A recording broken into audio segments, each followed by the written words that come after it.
Hi there, Jeff Coughlin, editor Scale Modelling Now. So welcome to this inbox browse for this new re-release by Airfix in their Vintage Classic series of the 1930 Bentley 4.5 litre supercharged racing vehicle, which is a stonker really. I mean, it's 12 scale. I remember this, sadly. I remember this old enough to remember when it first came out. And I just remember thinking, wow, what a kit.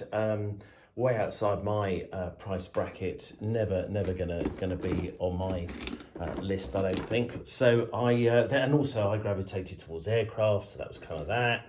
But hey ho, it is what it is. So I don't know if you ever saw the kit. Well, here it is again.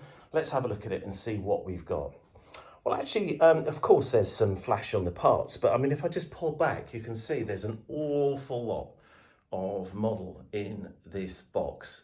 Lots and lots of different sprues, plastic parts, chrome parts, metal parts, rubber, vinyl parts, clear parts, so plenty of variety there, depending on what you're doing in terms of the build. So let's have a look at it. So what have we got? Some, I think on the face of it, it's pretty good.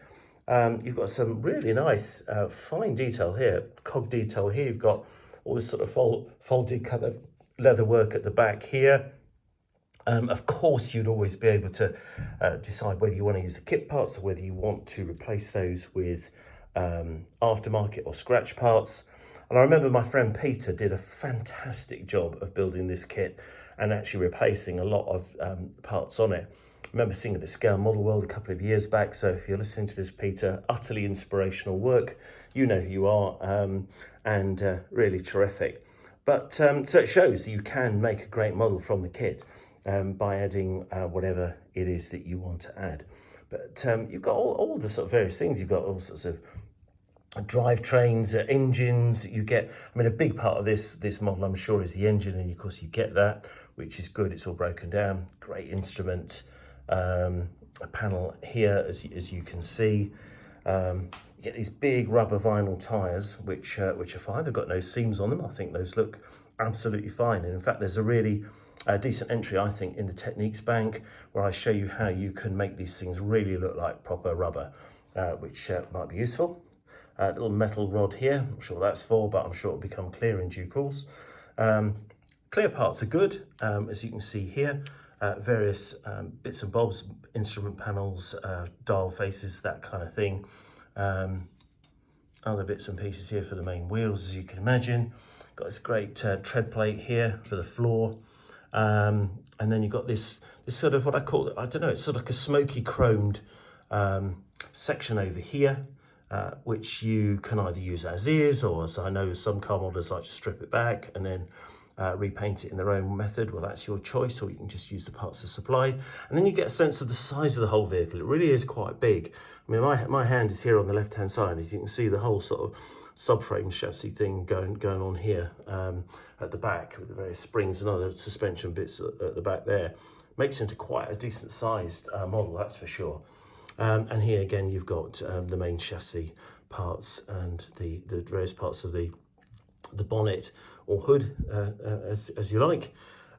Instruction sheet is necessarily of its time, so it's quite simplified, but at the end of the day, all the parts are numbered up.